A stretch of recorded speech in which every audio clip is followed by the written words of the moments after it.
Here's what's coming up on today's show.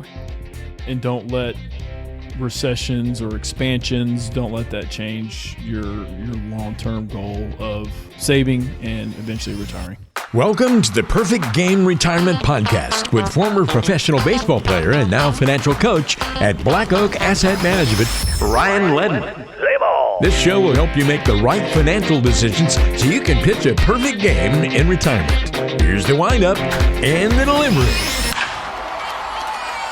Welcome into Perfect Game Retirement. I'm Ben George with Ryan Ledden, President and Financial Coach at Black Oak Asset Management. Today we have a mailbag edition of the podcast.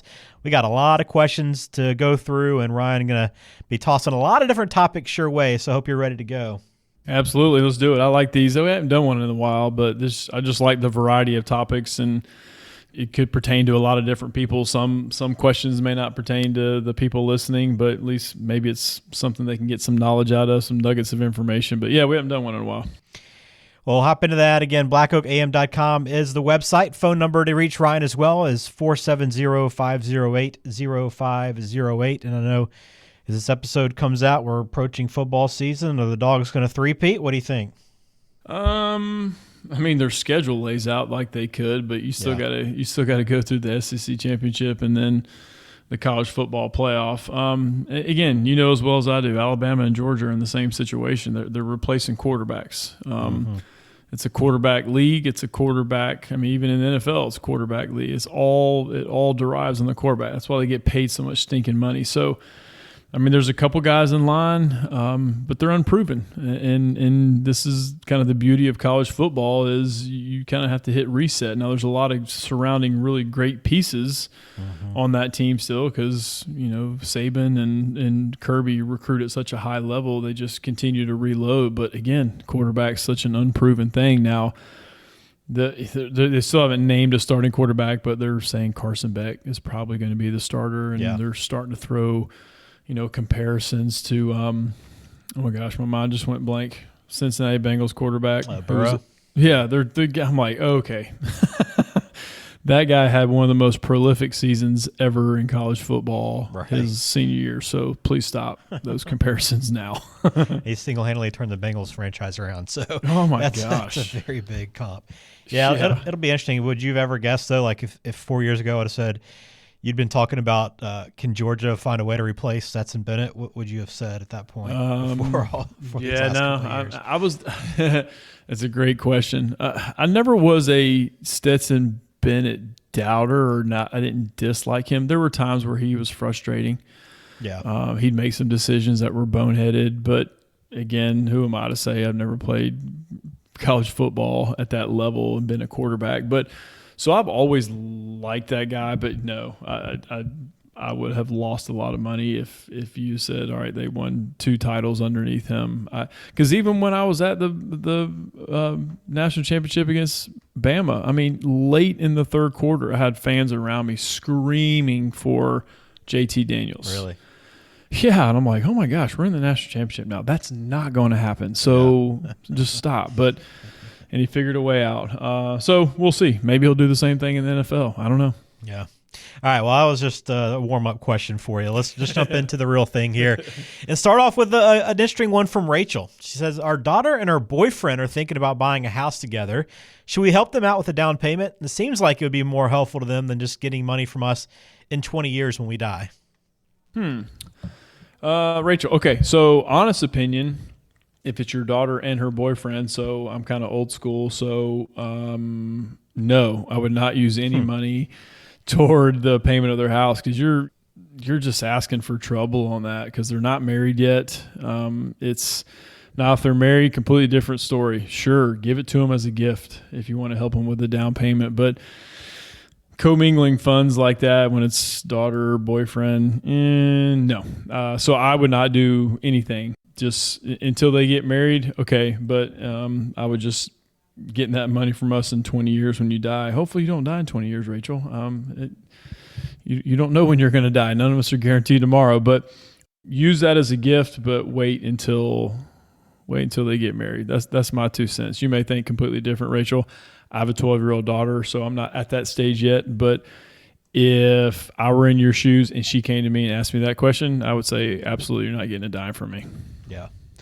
There's probably there's number one, it seems like there's a lot of negative outcomes that could come from that, but there's probably a lot of other options if you're looking to help her out right now that are available to you, right? Yes, absolutely. And because that's an asset that if you put in both individuals' names and they're not married, it's a recipe for stress, hiccups, disaster, whatever word you want to use in that situation. It's not good. All right. Thanks, Rachel, for the question. All right. How about one from Bruce? I fear a recession, so I might stop contributions to my 401k for a while. Is that a good idea? Bruce, what do you think I'm going to say here? All right. First off, next question. Be fearful and step out, get out of the game for a while. No, I'm kidding, Bruce. It's a legit question. It is. But the fear of recession, that happens anytime there's a good market. I mean, we really haven't hit a true deep recession since obviously 08 and 09. I mean, technically, by definition, we hit it in 2022 because we had 2 quarters of GDP that were down. But you didn't really hear that in the media a whole lot. Anyway, that's a whole nother discussion too. But so that fear is always there. The big recession, when is that going to hit again? So, but stopping contributions, no. I mean, the markets are back to pretty high levels right now, at knock on wood, as we're recording this show. But just being fearful and not just putting your head down and continue to invest every pay period. I mean, even when there is a recession, oh my goodness, put money in if you can afford to do so, please, because you're buying it when the market is down. So it's amazing how, we know, all of us know, buy low, sell high. That is the obvious, but we want to overthink that and not do that. And I know you said you haven't said a recession has hit yet, but if you're buying it when things are going well, you're buying it when it's not on sale. So continue to put that money in, set it, forget it, put that percentage amount that you can put in there, and just continue doing it. And don't let recessions or expansions, don't let that change your long-term goal of saving and eventually retiring. Yeah, I feel like too, you don't want to break those habits, right? It's easy if you stop putting that money in that all of a sudden you start using that money elsewhere, and it's hard to train yourself to just not have those funds and putting them straight into an account like that. Right, and it's like you're a market timer when you do that, and I just wholeheartedly don't believe in that. Well, I've been hearing the word recession, it feels like, for 2 or 3 years now. So hopefully we just get it over with if it's going to happen here pretty soon. But good question, Bruce. All right, Harvey is up next. Part of me really wants to retire, but I've gotten pretty used to having a paycheck for the last 40 years and can't imagine not having one, even though I have savings. So how do people ever get comfortable with the idea of not having money coming into their checking account every month? Man, Ben, he needs to listen to our last episode. Right, yeah, exactly. The income planning episode. Perfect. Harvey, listen to the last episode. That'll answer your question. But I get it. It is a fear a lot of people have of not receiving a paycheck anymore, not having earned income through their blood, sweat, and tears. So, again, that's Harvey. That's where you need to do, again, whether it's us or somebody else, you got to sit down and go through an income plan and figure out what those income streams look like, figure out what your expenses are. And if you have no problem creating that income that you need with your savings and Social Security, pensions, whatever else you have out there, Harvey, that's going to create that income for you. And hopefully it gives you that peace of mind. Now, if that savings is stretching you a little bit too thin, then okay, maybe you have to work for a little while longer. But just reading between the lines of your question, it doesn't sound like you have to. It's just more of a fear that's there. But sit down with an income planner, and they should map that out for you. Thanks for that question, Harvey. Again, if you have questions for Ryan, you can send them in, blackoakam.com. Andy is next. He says, I've been told that I need to make sure I have a mortgage when I retire because that will be the only tax deduction I'll have at that point. I've been paying extra on my house to have it paid off by the time I retire, but maybe I should slow down on that plan? So I'm not sure where you got your information from, Andy, as far as not paying your – I'm 100% in favor of getting your mortgage paid off before you retire. I get the idea of having a tax deduction, but as high as the standard deduction is now, you're going to have a ton of interest that you're going to have to pay each year to get above what that standard deduction is. Again, Dave Ramsey talks about this a lot. Just YouTube, Dave Ramsey, should I pay my mortgage or take the tax deduction? I mean, he says it way more eloquently than I'm going to be able to say it, but the deduction does not make sense when you do the math on it versus having a mortgage paid off. It doesn't. So keep paying extra.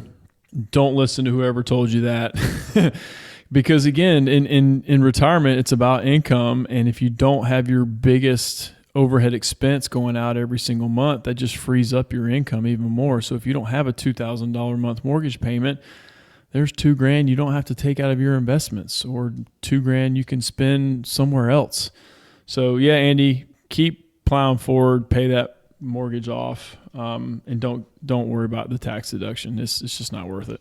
Yeah, great question, Andy. Glad you asked that to us today. All right, Rita has our next question here in the mailbag. What's the best way to save for college for my grandkids? Good question, Rita. So there are several ways. I think probably the easiest, if you're specifically wanting to save for college, is the 529. It grows tax deferred. You pull it out tax free as long as it's for qualified education expenses. So that's the easiest way. You can also save a really big chunk inside of 529s. So depending on how much you're wanting to save, Rita. Now, if it's a smaller amount, there's still accounts out there called ESAs, Educational Savings Accounts. You can only put up to $2,000 in those. So it's not a lot. So obviously in your question, Rita, you didn't really state how much you wanted to do. But probably the easiest way, depending on where you live, like we're in the state of Georgia, Rita, you can go online to the state of Georgia plan and contribute directly to that plan. You don't use an advisor for it. You can do an age-based thing if you want to. You can do a portfolio based off how aggressive you want to do it. But it's very easy to do. And then others can contribute to it as well, because 529 limits are much, much higher than the ESA. So those are probably the best two. There's UTMA accounts, UTMAs, but then you start getting into kiddie tax and tax. So not that they're bad, they're just a little bit more, they're different, a little bit more complex. But 529 and ESAs are probably the easiest two to set up for grandkids. What would be the benefit of an ESA? Just to me, when you said the $2,000 limit, I'm just thinking, what actually can you pay education-wise for $2,000? It's an excellent point and excellent question. So most people don't even do ESAs anymore. It's just almost pointless. I shouldn't say pointless.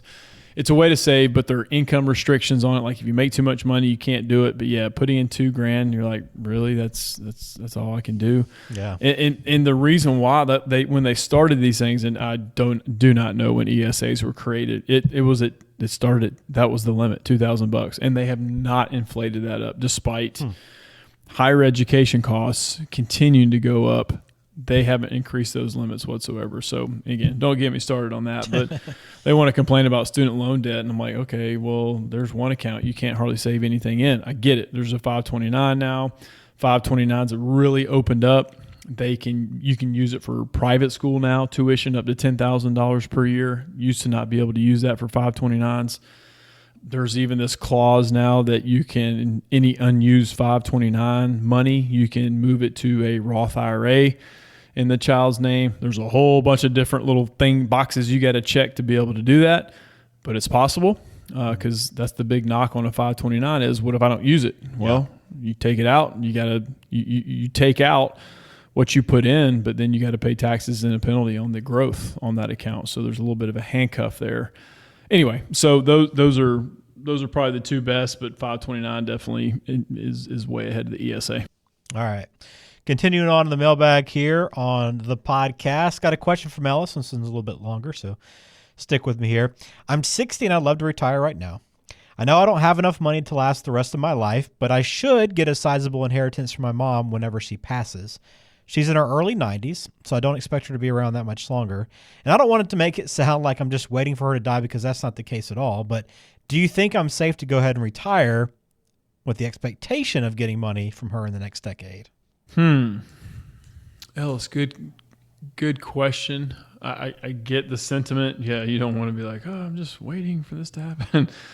So you finished your question there saying the next decade. So yeah, if she's in her early 90s, next decade, very good chance that she will not be with you or us anymore. So,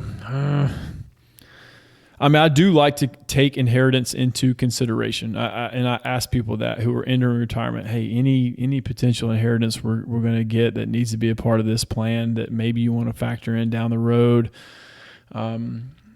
So Ellis, I guess if you have plenty of assets, maybe look at it like this. If you have plenty of assets that cover your next 15 to 20 years of retirement, so to get you close to 80, maybe 75 or 80 years old, I think it's okay to factor that in. And I'm just a little bit hesitant because this is a great question, but you also just don't want to put all your chips on the table like, oh, I can spend all this money in 15 years and then boom, I'm going to get this. Because, here's another question, Ellis, back at you.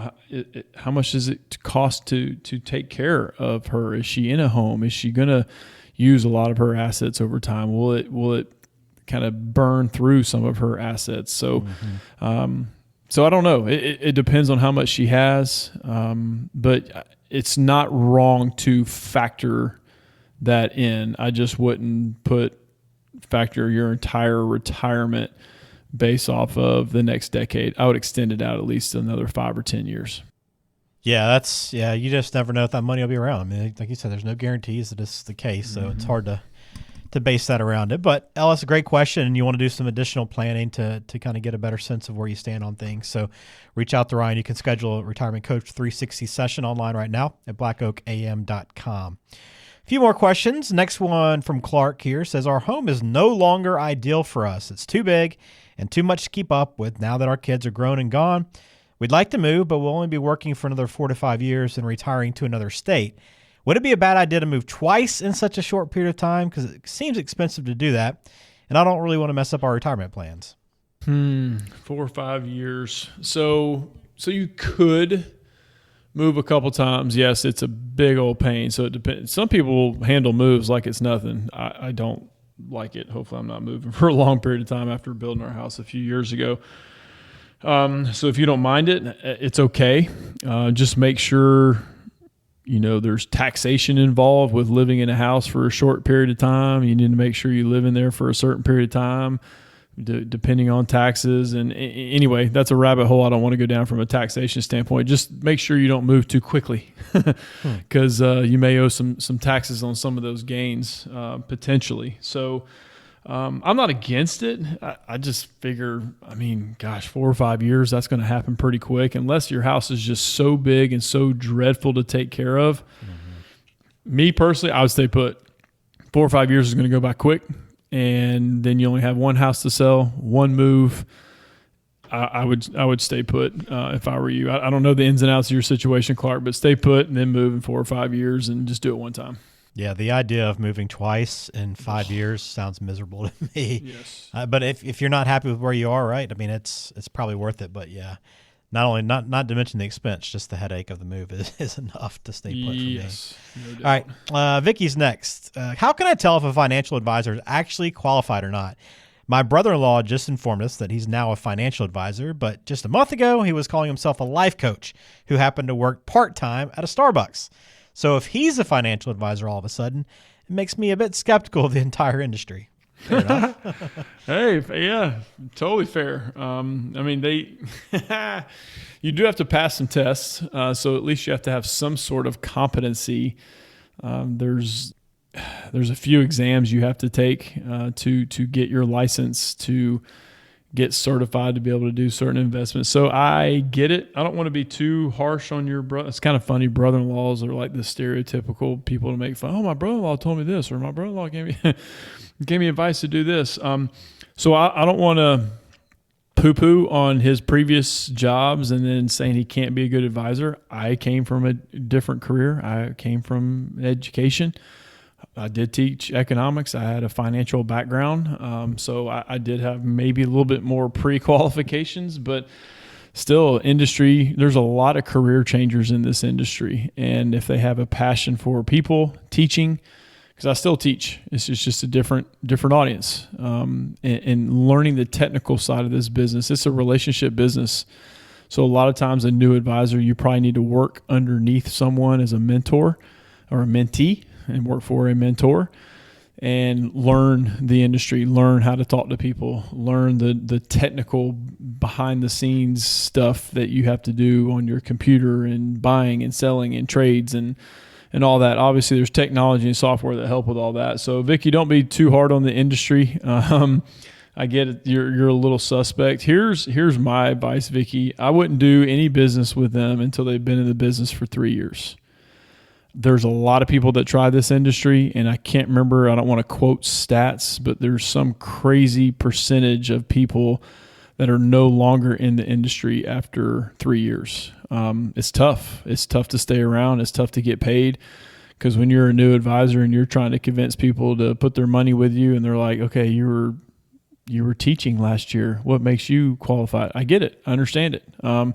So you have to grind it out. And then after 3 years, you start to distance yourself from a previous career and then go with them. But don't do it just because it's family, and just be honest with them. Like, okay, I just want to make sure you're in the business for a while before we move any money over to you. So that's a valid concern. Yeah, but don't put the whole industry in there. Yeah, it's a pretty funny situation, Vicky, for sure. Yeah. All right, let's close out with a question from Eddie, who's up last here with this one. I'm 62 and I'm making more money than I ever have by far, so that part of my job is gratifying. But at the same time, I hate all the red tape and politics involved in working for a Fortune 500 company. So some days are great and some days make me want to retire tomorrow. Do you think I'd end up regretting it if I walked away from this fantastic income at this age? Really good question, Eddie. I think it boils down to everybody's breaking point is different, because I have those very same conversations in our conference room in here. So I have plenty of clients who work for probably maybe the same Fortune 500 company as you. So yeah, they can have huge benefits, great career, but they also all jobs come with headaches. They do. We were just doing 401k enrollment meetings the other day, and we're helping a guy get set up on his 401k. He's like super excited to start and everything. He's like, man, y'all got the greatest job. You're helping people. So gratifying, which is 100% true. I did not disagree with him, but it's not like it's that way every day. It's got its stresses. It's got its downsides. I mean, heck, even when I was playing professional baseball, again, I wasn't earning anything because I was in the minor leagues, but I remember counting days down until the season was over. I'm like, are you kidding me? I'm getting paid to play baseball. Not much, but getting paid to play baseball with a chance of making it to the big leagues. And we're sitting here in the middle of August going, oh, my gosh, 3 weeks left. I cannot wait for the season to be over. And as soon as it's over for a week, you're like, what am I doing? All my friends are in college. They're in school, and I'm sitting here doing nothing. So let's go back to the season. Anyway, so, Eddie, there's breaking points for everything. And I think a lot depends on how much you have saved. I mean, can you make this last for the next 30 years? Because you're 62. Could easily live until you're 92. So what kind of assets do you have saved up to be able to do that? So don't do it without planning first. Don't just make a rush decision just because you had a terrible day and you want to tell your boss or company to go fly a kite. Don't do that until you have planning. But if you have planning and you have that mapped out going, I can do this. I'm 62, but I got to figure out my health insurance for the next year and a half, 2 years until I get to Medicare. What does that look like? Hey, get your ducks in a row. And then if you do have one of those just crippling days that you just cannot stand it and you have it mapped out, you can just say, you know what, see ya. I don't need this anymore. So just have it planned out. Yeah, I like that. Be ready so that if that day comes, you're good to go and you know it. See, that's right. That's a good because it will come. You just don't know when. Yep, exactly. All right, all great questions. We do greatly appreciate everyone who's reached out. Any feedback you provide the podcast, and Ryan, we always love to hear it. So if you have questions or want to just talk with Ryan directly, you can always do so at blackoakam.com. A lot of great tools and resources there, but you can schedule your Retirement Coach 360 session online right now as well. The phone number for Black Oak is 470-508-0508. All right, Ryan, let's close it out. Always thanks to the listeners for the questions. We'll do this format again sometime down the road. But in the meantime, hope you have a good week. Absolutely. You too.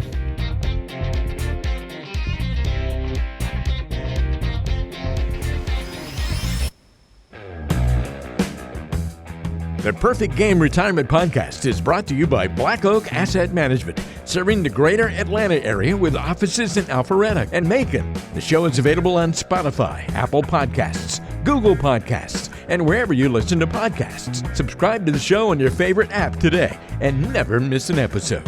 Just search for Perfect Game Retirement to find us. You can also visit blackoakam.com to listen to past episodes, to contact Ryan Ledden, and to learn more about how to pitch a perfect game in retirement. Information provided is for informational purposes only and does not constitute tax, investment, or